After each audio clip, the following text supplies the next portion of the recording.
Hi gang, Rob here. It is 17 February 2013 and today we have a knife review. And the knife we're going to look at today is the outstanding Spyderco Gayle Bradley Folder. Released about a year and a half ago.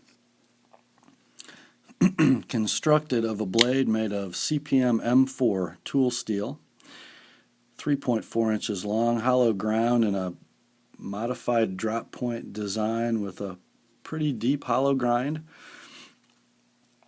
We have very, very thick, highly finished stainless steel liners, a beefy liner lock, Spyderco's not quite carbon fiber scales. It's a twill carbon fiber veneer over G10. The handle is 4.66 inches long, I believe. The blade stock is 1/8 inch, probably prior to grind. They usually measure a little under that. These very heavy stainless steel liners are drilled out to achieve an overall weight of about 5.5 ounces, kind of heavy for a knife that sports a 3 7/16 inch blade. But as our old buddy Nut Fancy says, I'll take the weight when I get something for it, and boy, do we get something for it in this knife. I kind of call this the James Bond knife of the Spyderco line because it looks like it's wearing a formal tuxedo,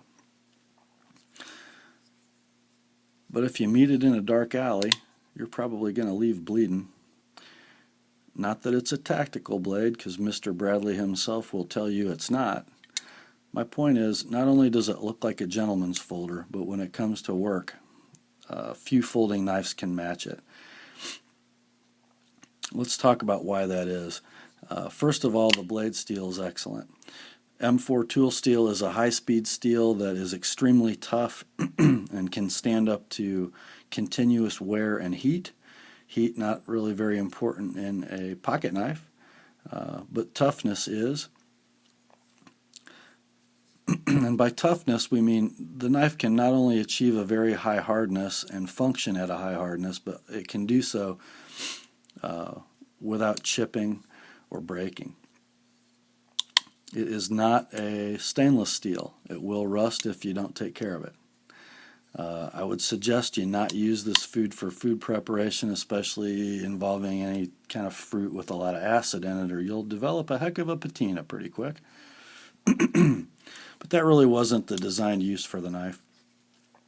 It was heavy use cutting. Believe it or not, a knife this beautiful was designed for heavy use cutting, and boy does it.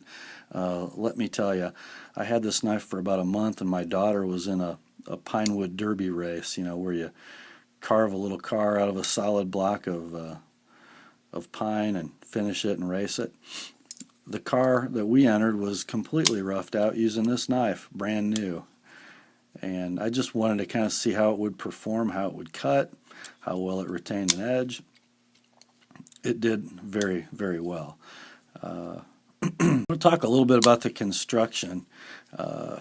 Yes, you would call it a liner lock because it does have scales over stainless steel liners, but if you look closely at the liners, they're very thick, probably 95 thousandths thick, and the locking side has a relief cut just like a frame lock would because it is so strong.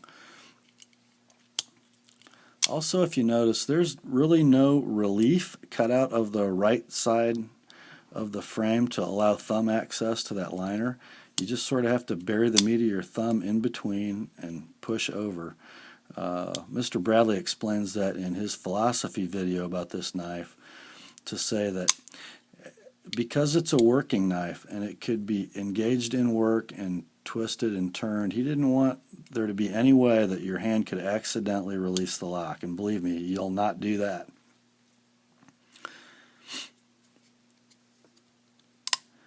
Also regarding construction, you'll notice that to disassemble this knife, if you need to do so, and I did, of course I always do, I wanted to get inside it and clean it and polish the washers and deburr anything that I might have seen on the frame slabs.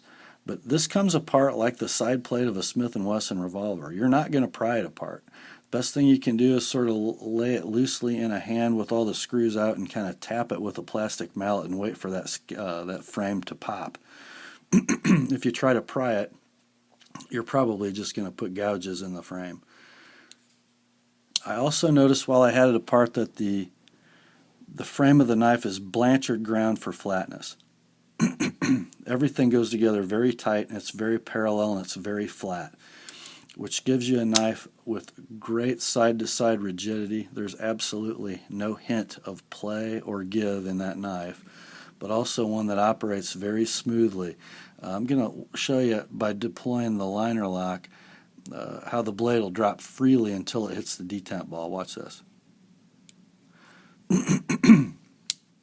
That's just amazing for a knife that is this solid. A word about Spyderco's maker in Taiwan. This is a Taichung produced knife, and I believe the way this works is Spyderco selects steel, U.S. steel, and ships it to its maker in Taichung, and then the knives are produced. Guys, I own Spydercos from Seiki City, Japan, Golden, Colorado, and a couple from the Taiwan plant. And I have to say, I won't say the precision of machining and tolerancing is any better on the Taichung knives, but it's not any worse, and the cosmetic finishing is far superior to anything that comes out of Golden and light years ahead of what comes out of the Seiki City plant. Do not mistake a Taiwanese produced knife for a Chinese produced knife. We are talking about night and day, guys. Do not feel like you got shortchanged because you bought a Spyderco that's produced in Taichung. I mean, look at the beauty of this knife. Even the standard issue Spyderco hourglass shaped pocket clip has a better finish on it than anything I've seen from the other plants. The Japanese clips seem to all be painted. The PVD or whatever the coating is that comes out of the Colorado plant is pretty good, but this is no worse. It's sort of a gunmetal texture, not quite as glossy as the clip you might see on a military, for instance.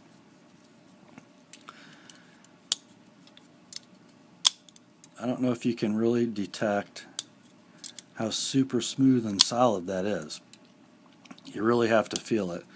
But as heavy use a knife as it is, it still works all the normal ways you'd want a Spyderco knife to work.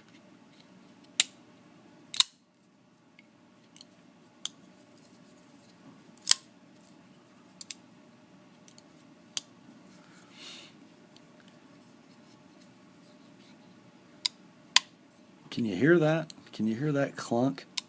That's not a little snap or a snick. That's a big old chunk of steel engaging. And look at the lockup. Guys, that's exactly where it was when I got the knife. There's been no wear in. It locks up at about 50%. Just a tiny bit of the liner lock extends past the edge of the blade. It's full, it's strong, it's just amazing.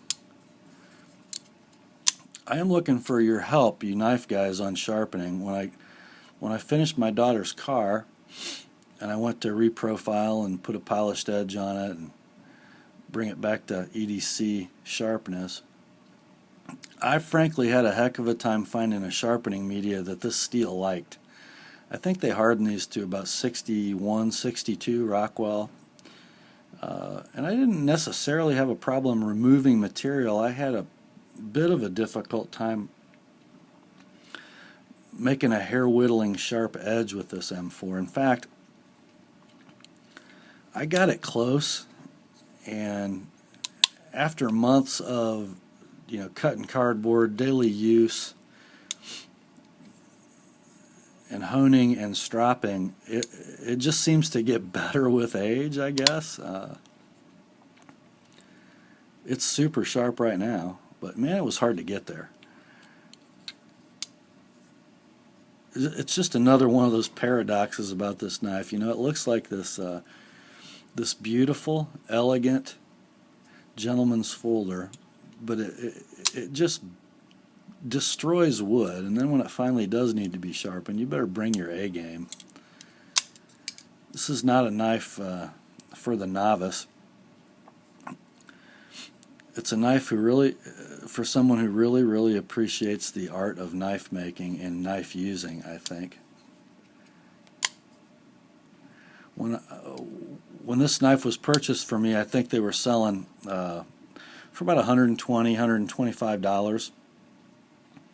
And I looked the other day before I made this video. It's kind of hard to score one now for less than 160, so the perceived value in the knife community for this knife must be going up, and it's for good reason.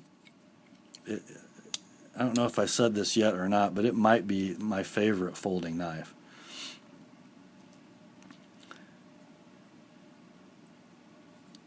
It's just different than anything else I have.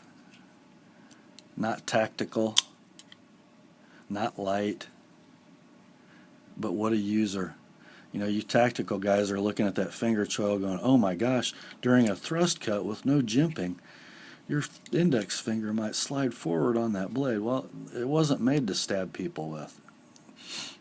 It was made to sit and whittle on the porch in Texas. It was made to take a chunk of wood and make something purty with it. And boy does it. I would advise you guys, because I don't know that this knife is going to stay around in the Spyderco's lineup forever, I would advise you to get one. I find that they're a little bit readily available used, because a lot of guys buy them and their thumb gets tired deploying that liner lock, and they sell them. You kind of have to be somebody who appreciates a knife like this to want one. And if it looks appealing to you, I would suggest you go out and get one. That's just my advice for the day. Spyderco Gayle Bradley Folder. Perhaps the best folding knife under $150 on the planet. But I'm sure you'll all have your own opinions about that. I just have mine, and I feel pretty lucky to have this one. Well, guys, it's approaching 5:30 on a Sunday afternoon. Time to read a little and head to Bible study. So, I'm going to leave you with the usual. Grace to you and peace from God our Father and the Lord Jesus Christ. See ya.